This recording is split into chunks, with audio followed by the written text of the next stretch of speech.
Alrighty then, we are going back to the Mr. GLOAT podcast. We are live May the 2nd, 2026. 2 days ago, the craziness has emerged.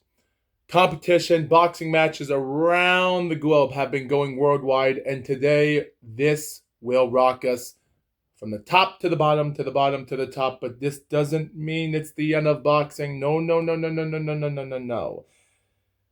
Even though there's going to be less title fights this year, every week, once in a week, there will be title fights. That doesn't mean there's still going to be more devastating fights out there. And a lot of boxers that I am hyping up for future fights. The one boxer that I can't hype up anymore is none other than Chinese woman, the girl, 5'11", southpaw fighter in the super lightweight, Heini Milatayui. A 24-year-old woman with 6 wins, 3 knockouts, suffers her first professional loss by a round 2 TKO loss against the New Zealand fighter from New Guinea, born in New Guinea but living in New Zealand. This fight took place in New Zealand, named Sheila Yama. This woman just obliterated this Chinese woman, and a 5'11" Chinese woman getting beaten up by another southpaw fighter at 5'8" from her country of New Zealand. Yeah, that's just a bum thing, and I had to unfollow her on BoxRec for it, and it does upset me. And the entire show by promoter Oz Jabber was mostly a tournament of BX9 welterweight division at the time. It was a tournament for BX9, and only they've had to do out 4 pro fights at the time. And of course, I can't say too much about that because there's just no point. So it does upset me to see that come to an end, and I just hate seeing it go down the hill like that. It really does break me to see waste of talent because I really, really wanted to see these fighters come out strong. So yeah, it just wasn't meant to be. As for America, you know what? I'm going to save the T-Mobile Arena for last and just go for the heck of it. The Civic Center on May the 2nd didn't have much to talk about by Eddie Hearn Promotions and his event Tentris. We had moments with Cole Walker winning a 10-round TKO fight by a huge close fight against him and Sam Eggman. With Ryan Kelly versus Bilal Fawaz for a BBBFC and a Commonwealth title fight. Shannon Ryan taking on Nicola Hopewell was the one fight that was mostly on the top ranks at the time for female boxing. But the real fight that night would have to be Tia May Ayton taking on Stevie Levy. This woman, 15-4, gets beaten up in 4 rounds by this dangerous knockout fighter. And as a sort of a contender type fight, I can't say this woman was nothing much spectacular. She was just an easy pick for Tia to make it to the top 10 ranks. She's only ranked number 12. She's still 19 years old. This British woman, she has what it takes. As for the other UK show by a promoter named Jamie Helden, nothing much can be said about this show other than I can't really say much about any of the fights in this show in the UK. Other than it's no more than just it's just a normal promotional fight that's nothing much to talk about. Like they had an EBU flyweight title going on by a guy named Connor Kelsall winning a 12-round majority decision against 8-0-2 fighter. But again, can't say much about those fighters in the division. But the real story I am trying to follow up on are 2 undefeated fighters living in Thailand. One from Pakistan named Laurel Akram versus Pimlat Raikhail, this 17-year-old Thai woman with 4 wins and 1 knockout, and the Pakistan fighter with 4 wins and 3 by knockout, 40 years old, by the way. A 40-year-old Pakistan is taking on a 17-year-old Thailand girl in her country. We don't know the updates of who won that fight. We also have a WBC Asia Continental Cruiserweight title that took place that night as well, but we don't know the information yet, so we'll wait for the information until the time comes. Now it takes us to the Japanese division going on here. Promoter Apollo Yoshio had a show in Yodogawa Ward Center in Osaka, Japan. It was just a normal show that didn't have interesting competitors in the fight, but again, you can't say there was much to it to be talked about because the real show people were going there was in Tokyo. And a guy called Henry, one of my few favorite YouTubers I love to talk about, put in a huge disparity. Now, we don't know the documentary or the information on a guy called Henry. We don't know when he'll release his video. All we know is he still might be in Japan as we speak. This guy, whatever his content footage is, I'm anxious to watch it. It's going to be a doozy.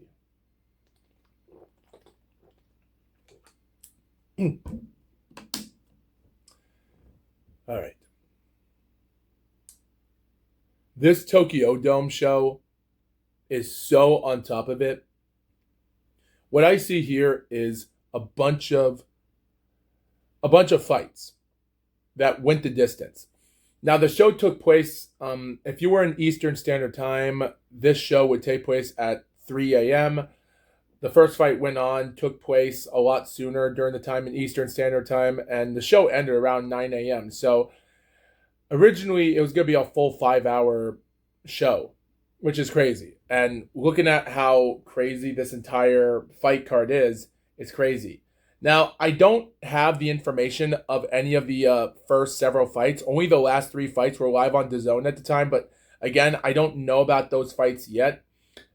So it's going to be interesting to talk about. The first fight on the show took place by the flyweight division.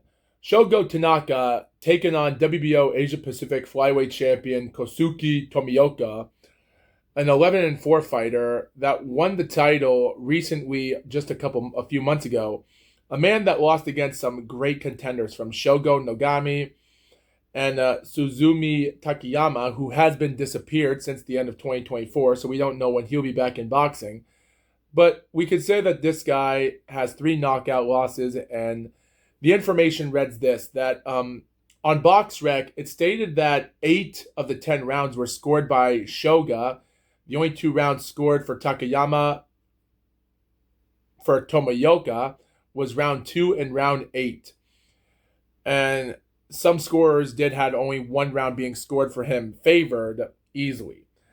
So for the reason why one judge had it a whopping 97-93, as Tetsuya Lida gave it favored for Kosuke, Shogo Tanaka barely had 96-94 by a judge named Redona, who was from America, and a Thailand judge named Surat, who scored about 95 even.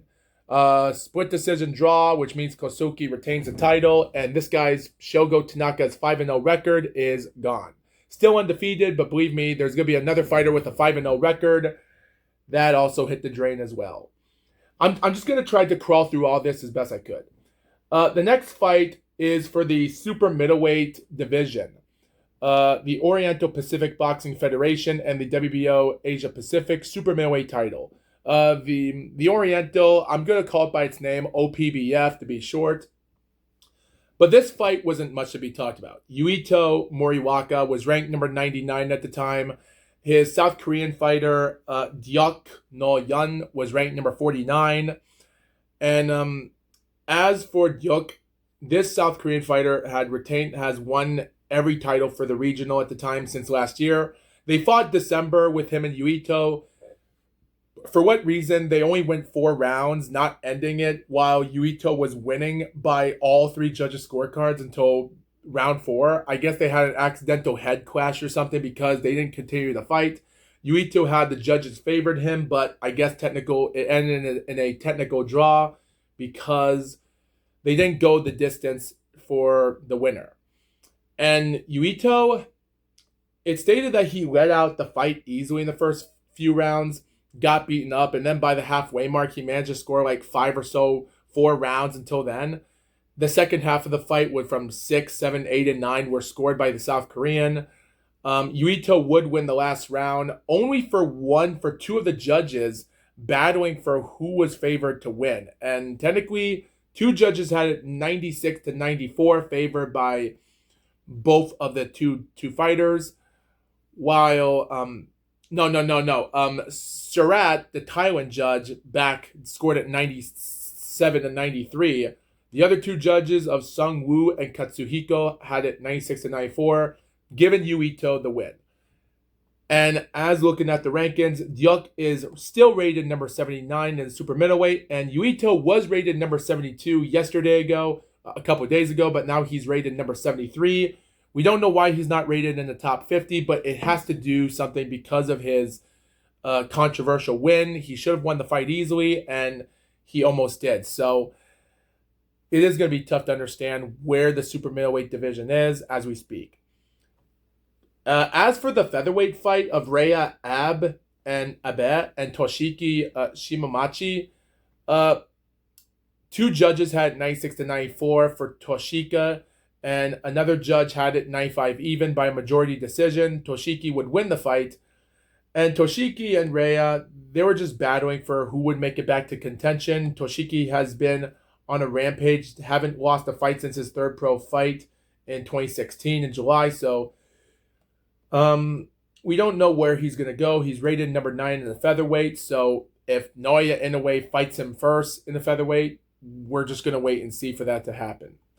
The last fight that's not on the show was Sora Tanaka and Jin Sasaki for the Oriental Pacific Boxing Federation Welterweight Championships. Jin had won the belt a while back, last year ago, and kept it, a couple of title defenses. Sora Tanaka, with a 5-0 record, managed to hold on to as best he could. Last year in June, Jin lost against Brian Norman Jr., and 5 months later, after June to November, Norman got beaten up by Devin Haney. And that was for the WBO belt. For reasons why you people think that maybe Jin Sasaki was going to win the fight, only if he had the same boxing style as Devin Haney, he would have had a chance to win the fight. He would have. Unfortunately, as for Sora Tanaka, he had problems in the fight. Ratings on BoxRec says that he won round 2, round 1, got round 4 and round 5, went to round 8. The remainder of the other rounds from 3 to barely get to 6, 7. And round 9, people do criticize it was a close round for anyone, from round 10 being the final round for Jin. The scorecards read it for two judges have it 96 to 94, one for each fighter. Tetsuya Lida had it easily at 97 to 93 for Jin. And this part upsets me so much because we just lost a welterweight boxer. Sora Tanaka was rated number 80 at the time, and Jin Sasaki was rated around the top 20s and still is. So it does stink that Sora Tanaka is out of it because he just lost a split decision, and seeing all these fights end in decision were just ridiculous enough. So it does upset me to see this talent be wasted because Jin Sasaki had a title fight in the welterweight. He was going to be the first Japanese to become welterweight champion in Japan. Brian Norman took that away from him. Jin didn't even win one single round. So this year, we were going to have Sora Tanaka defeat Jin and give him an opportunity in the welterweight. Unfortunately, that did not come to play, and I'm curious to see if a guy called Henry did video record some of these fights, because I'm curious to watch some of these fights if they are possible, because it does stink that Sora Tanaka failed to even make it off to the welterweight, and that right there upsets me the most. So it is what it is. So bad that it... Guys, I just realized something. I gotta go somewhere because I got a doctor's appointment. I have to go somewhere. Not a doctor's appointment, but a psychiatrist. I'm going to a psychiatrist today. I just realized something. Wait, what time is it? Okay. I gotta leave in about an hour and a half right now. You know what, guys? I'm actually gonna finish this show right now. We're gonna talk about the David Benavidez and Zurdo Ramirez fight next time. I'm just going to end this video by finishing this up first. So give me 15 more minutes. I might surpass the half an hour mark on this episode because I have to go somewhere. So I'm going to have to finish this as quick as I can because I'm not even dressed up yet. I only have my pajamas still on with me. So I'm going to finish the show as quick as I can. Yeah, for Sora Tanaka, yeah, he's out. Gene Sasaki, all I can say is if Andy Hiroka, that fought against Gary Antoine Russell a few months ago in the super lightweight, if he decides to go up to super welterweight and then get a shot, good luck, because he might get all the luck he can get. Because it is possible. Like, we had fighters in the super welterweight, a couple of Japanese that became champions, some in the middleweight. Some Japanese fighters in the super middleweight had title fights, never won, but they fought. And the others, well, the other three weight classes, we're going to have to wait. So, yeah, it does stink. I really want to see a welterweight fighter in Japan to become champion, but we're going to have to wait for a long, long time for that to happen. So, with all that being said, now let's get down to business. For the event, Takuma Inoue versus Kazuto Ioka. Kazuto Ioka has won out multiple weight classes. He's win on fire. He's on the rampage for destruction, just like his brother. The problem is he has only 5 knockouts in his 21 fights that he's won and his 2 losses. So he's not a knockout expert. And to be honest, those 4 fights that I just talked about have 0 knockouts. No knockouts have occurred ever since. This fight was dominantly just a dominant win for Takuma. He took on the past prime of Kazuto, and the judges had it 120 to 106, 119 to 109, 118 to 108. Like, there's nothing good about this performance, and to be honest, I can't talk much about this fight. It was just 2 guys boxing their way through, and it's so weird because the first round started. Guys, I don't want to talk much about this fight, but the beginning part of this fight, when both guys were boxing, the bottom part of the screen showed the timer and their names in round 1. And someone in the studio forgot to click the time clock for some reason. So it started at 0 seconds and not 3 minutes. So production crew might have messed that up. So, of course, they managed to just let it go for then. So the first round wasn't much for them, but considering just Takuma was on the bridge. In the second round, with 40 seconds left of the fight, Kazuto seemed like he was going to push the leverage on Takuma, pushing him to the ropes, and he managed to block out punches, and Takuma pushes him to the ropes. And then seconds later, coming into the end of the round, he throws a multitude of counter punches. Kazuto pushes Takuma to the rope, and then Takuma pushes him to the ropes, puts out some uppercuts, jabs, cuts, crosses, with a left, right, left, pushes on, throws and misses left, goes for a right. He's throwing multitude of a barrage of punches that sends Kazuto down, saved by the bell. And believe me, that's not going to be the only time that someone's going to be saved by the bell on this day. And we'll get to that later in another show. And then with only 30 seconds into round 3, Takuma just comes in, throws a left jab, sets up a left cross, and then the right uppercut, left cross, and down goes Ioka. And people at the time were thinking, wow, after the first 4 fights ended in close decision, this fight might end in a bang. Unfortunately, that did not come to play because the entire fight was tough enough for everyone else. I will say, though, the 4th round was a better round for Ioka and actually the only round he might have won in the entire fight. He managed to charge in to throw Inoue on as best he could, just putting him in counterclockwise on the rope sometimes, but sometimes Takuma comes in. And the referee even had to be careful because these were 2 guys that were just clocking in from clockwise and best they could.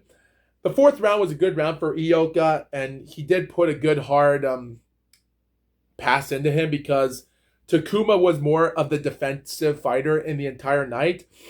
But sometimes Takuma comes in and throws clean shots.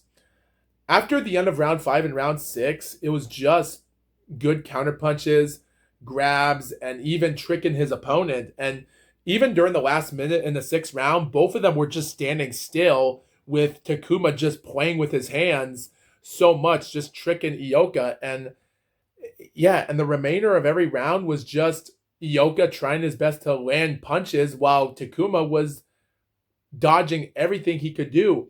He was a barrage puncher, but again, like before, Takuma was not a knockout fighter. Coming into the championship rounds, like Ioka was trying to put some leverage and trying to mess up with Takuma as best he could, but again, every time he tries, Takuma comes in, pushes him to the ropes, and even he just puts in so much effort. Like, he tricks out his fighter so much that even Ioka did got hurt during the 30 seconds in the 11th round with a heavy right-left cross, this or that. And it looked like he was going to get knocked down. It almost looked like he was, but again, like I said before, Takuma was not in the right state of mind to go for a knockout punch, and he just lasted the fight 12 rounds. It's not really a fight that I would say that would make the show that good, and it does upset me because the next fight is an 8-round pro fight against WBO former Bantamweight champion Toshiki Takei taking on Dikong Wang, a 9-1 fighter who lost his first pro fight just recently, just like Toshiki, who's trying to get back his first win after his Christian Medina fight. So this wasn't much of a fight to talk about. This 8-round fight, considering how the first fight was a squash match, Yoshiki went in, just clambered in everything he could. The fight just starts out in the first couple rounds with Toshiki putting in the performance, a man winning knockout, and people even pointing out, does Toshiki have a chance to try to counteract his defeat? Because no one expected a guy that named Christian Medina, a guy with 4 pro losses, comes into Japan and beats up Toshiki in 4 rounds. And Toshiki only had one single round won into him in those rounds until he got beaten up. So, yeah, it's not really a good fight to say much about it. Again, he did mess his fighter, D. Kong, as best he could in the fight, just running around circle to circle, just scoring rounds while D. Kong was on the offensive side, and Takei was just on the defensive the entire night during the first 2 rounds, winning it, giving his opponent a hard time. And then people, at this moment, I'm thinking, so we're not going to get a knockout? Are we not going to have anything? Because not one single fight has been scored by knockout. There was a moment in round 3 where Wang did manage to connect perfect performances, land, and even attack Yoshiki during the 1 minute and 30-second mark in the 3rd round, and then mess him up 15 seconds later, give him trouble in the red corner of the ring, and pushes him to another neutral corner. Again, just like I said before, Yoshiki was just dancing around, going clockwise, counterclockwise. During the last minute of the 3rd round, he goes behind and hugs Wang from behind, which is a weird clinch, mind you. That's all we got from it. That's the entire fight. It wasn't much of a performance other than it was just running away. Like, the 4th round was a good round for both guys, only for Yoshiki to finish off with a bang during the last minute of the fight.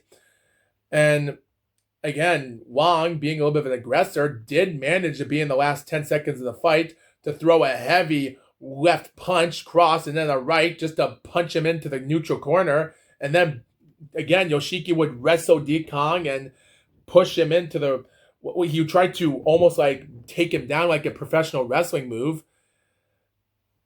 Again, it almost looked like Yoshiki might have had enough to win that round. And round 5 as well, because everything else was just utter close fighting, because Yoshiki barely won the 4th round. He did manage to have some good leverage in the 5th round, even though pushing D. Kong Wang in the last 20 seconds of the 5th round just to win that round easily. And then maybe not easily, and then go to the 6th round and start throwing more punches. But again, D. Kong would just come on and just start throwing heavy Deontay Wilder punches straight into him, even in the last seconds of the 6th round, until Takei put a headlock on him for the heck of it. So at that moment, I could say that Yoshiki won the fight easily, but those rounds, like round 4 and round 5, were still uttered rounds that you can almost say that Yoshiki didn't win. Round 6, maybe. But the last 2 rounds was just Wang coming in and just giving him a time to put him in the school. Like in the last 30 seconds of the 7th round, he starts pushing Yoshiki, hitting him from the neutral corner, and then pushes him to the blue corner for a moment. And then in the 8th round, he dominates Yoshiki. And for some reason, like this entire 8-round fight was so ridiculous that even though it was a lot closer than the Takuma fight, it was just so bad, sloppy, and terrible. It was a horrible fight. Like 2 minutes and 2 seconds of the last round, D Kong throws a heavy right cross, and it sends Yoshiki tumbling 15 feet to the other neutral corner, stumbling almost like in a marathon run, like he just stumbled. It was the wide. Like he made a huge 15-foot leap wide, almost like he got punched by an Ivan Drago punch from Rocky IV. It's ridiculous. And D Kong throws a right. Yoshiki ducks it easily. And for the last 2 minutes, this has to be one of the best rounds for D Kong because he just comes in. He's throwing everything he has on him. And then he tries to go straight forward, throw a punch. He throws a right, misses. He stumbles, hits the ground. This fight is turning into a bloody massacre. And none of them are bleeding, by the way. I'm not saying this is a boring fight, but they managed to put on a good performance. Like the last minute, they both throw rights and D Kong connects it easily. Takei is trying to go left to right, bob and weave, trying to go one way or another way. He barely managed to squeak by just to make it to the 8th round. And as they're announcing to the scores, D Kong has his left eye being shut. This entire 8-round fight was off the charts. Unfortunately, with Tetsuya Lida scoring it 76 even, Katsuhiko Nakamura and Takura Okaniwa scored it 77-75, both favored by majority decision, Yoshiki. Takei. So it wasn't a good performance for Yoshiki. Like, looking at this fight now, the problem is, I don't know if I can agree with this decision. Like, I almost had this fight in a draw. Because even though I had rounds for Yoshiki winning round 1, round 2, and round 6, and even though I barely had him giving round 5, just barely round 5, the remainders of round 3, 7, and 8, and 4 were mostly rounds for D Kong. I had this fight going a draw. Is it the worst scorecards we've seen? Unfortunately, it's not. Like, I can't really argue with the judges because round 4, round 5, and round 6 were rounds that Yoshiki still had some good offensive into the fight. So I can't say it was terrible. But D Kong still managed to give him a hard time during the second half of the fight. So it wasn't all utter dominance because like the first 3 rounds and the last 2 rounds were easy rounds for both fighters to give wins for. The 4th, 5th, and 6th round might have been the rounds that I would find more tough to judge. Maybe round 6 was good for Yoshiki, but again, maybe the other 2 rounds for 5 and 4, you can declare who won the round. I don't think D Kong won this fight deservingly. Yoshiki did better, but again, even though the more effective punches was for D Kong, I can't say that he deserved to win this fight. A draw, I would say a draw, but maybe Yoshiki did. But again, I can't really point that out for no reason. Anyway, we're coming to the half an hour mark, so I might as well go through this one quickly. The last fight on the show is Naoya Inoue and Takuma Inoue, I meant to say. Junto Nakatani. Junto Nakatani and Naoya Inoue, two tough guys, throwing in everything they got.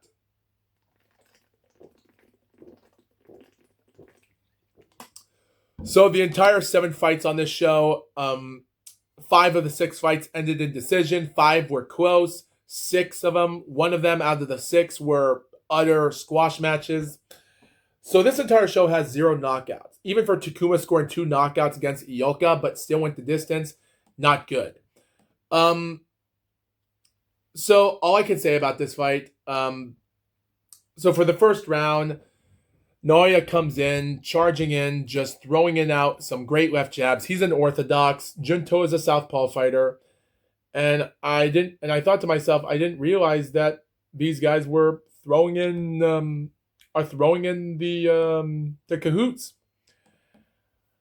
The problem was that when watching this fight, I did felt that there was more to this than Naoya Inoue, because you look back at it and you think that Junto had the advantage.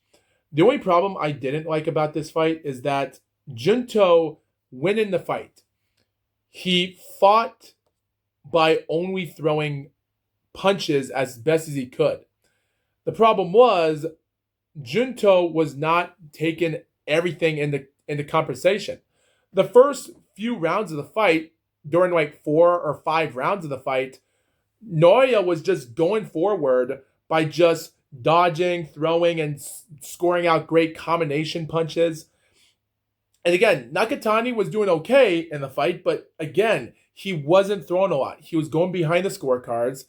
And for what Rudy Hernandez was saying to Junto, it wasn't the right call. For reasons why they had Junto wait a long time to go for the attack in the fight, we'll never know, because they just gave Naoya Inoue the win the entire fight. He's throwing out combinations, he's stumbling, he's pushing him.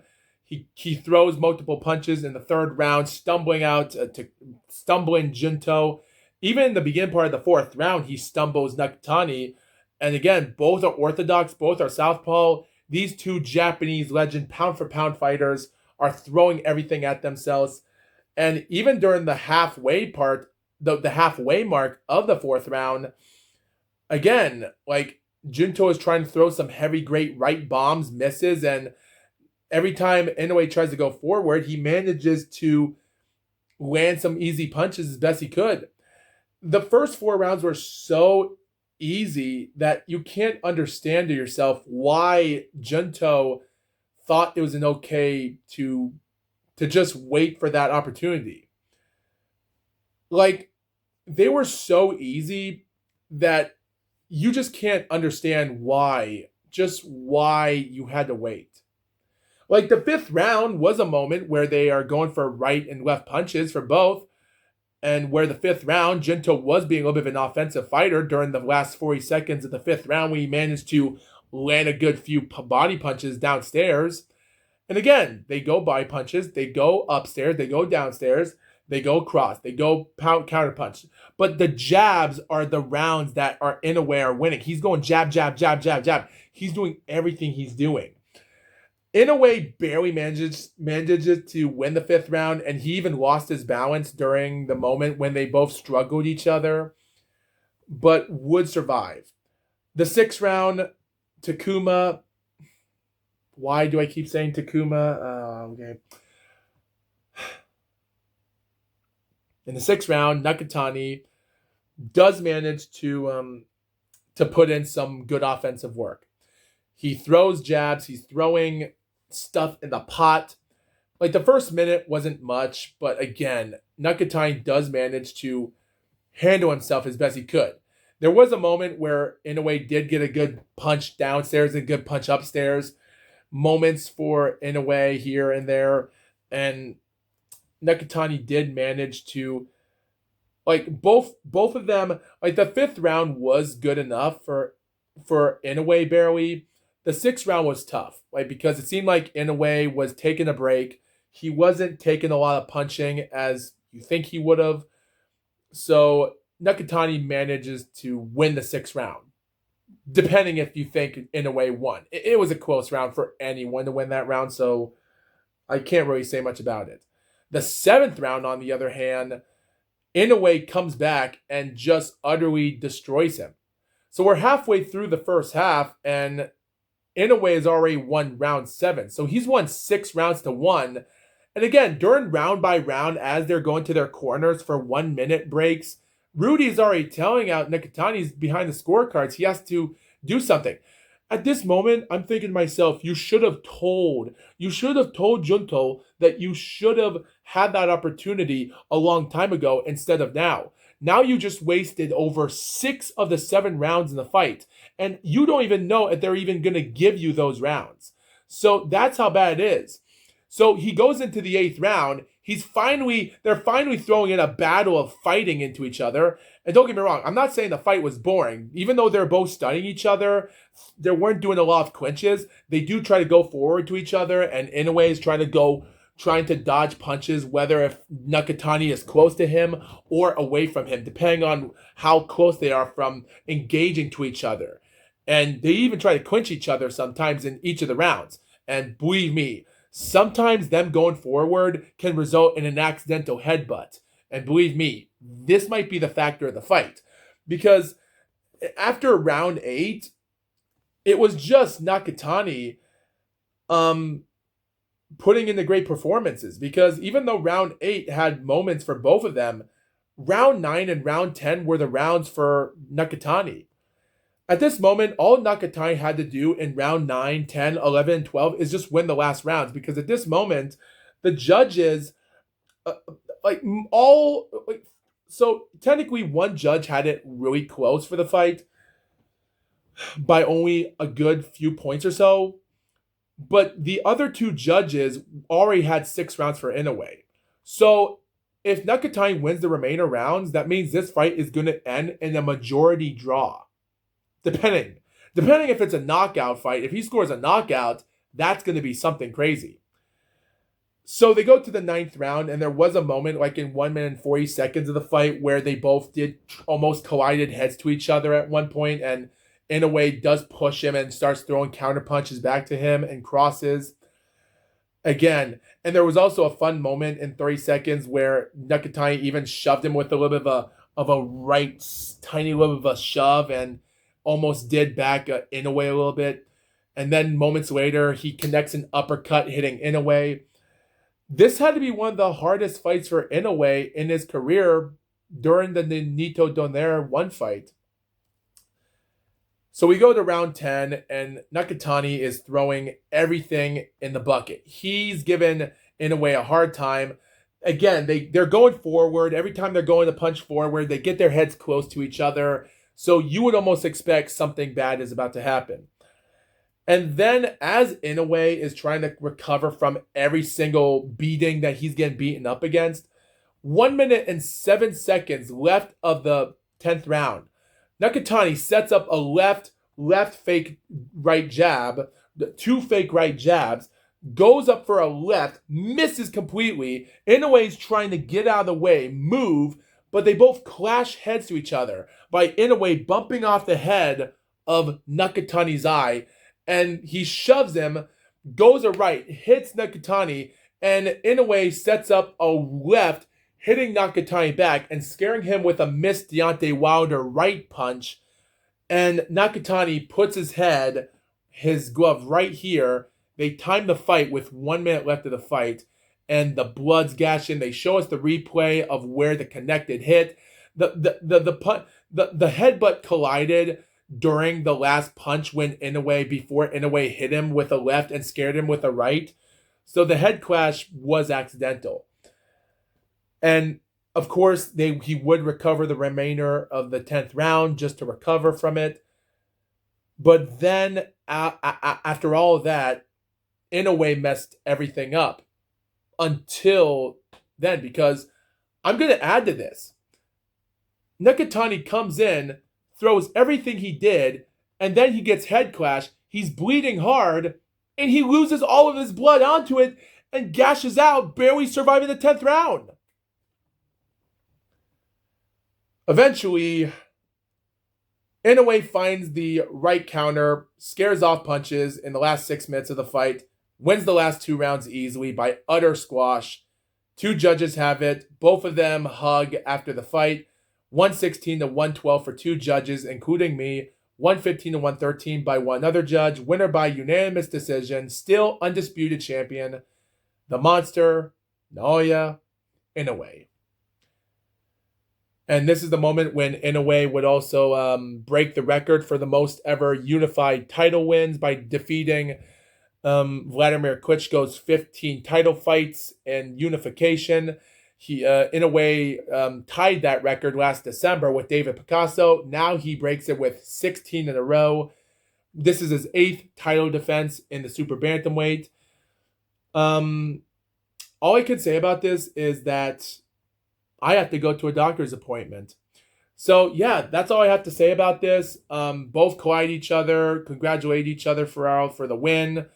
And whether or not you people think that he even deserves the win, with everything going on, I will say this though. The one thing I will say this though, and I will agree with one person in the comments that is the most talked about on DAZN when he stated, no hugging, no running, no complaining, both their prime. What a fight. It would have been a good fight if Nakatani fought a lot sooner, but I guess we're just going to have to let that be as it is. But you know what? I think at the end of the day, Nakatani did okay. He did prove himself. He fought a good fight against Inoue. And Inoue did what he had to do. So it was a good fight. But for now, we're just going to have to wait until May the 2nd. But next time, we are going to review the David Benavidez versus, the Zerto fight. But anyway, take care, everybody. See you later, everybody. Bye.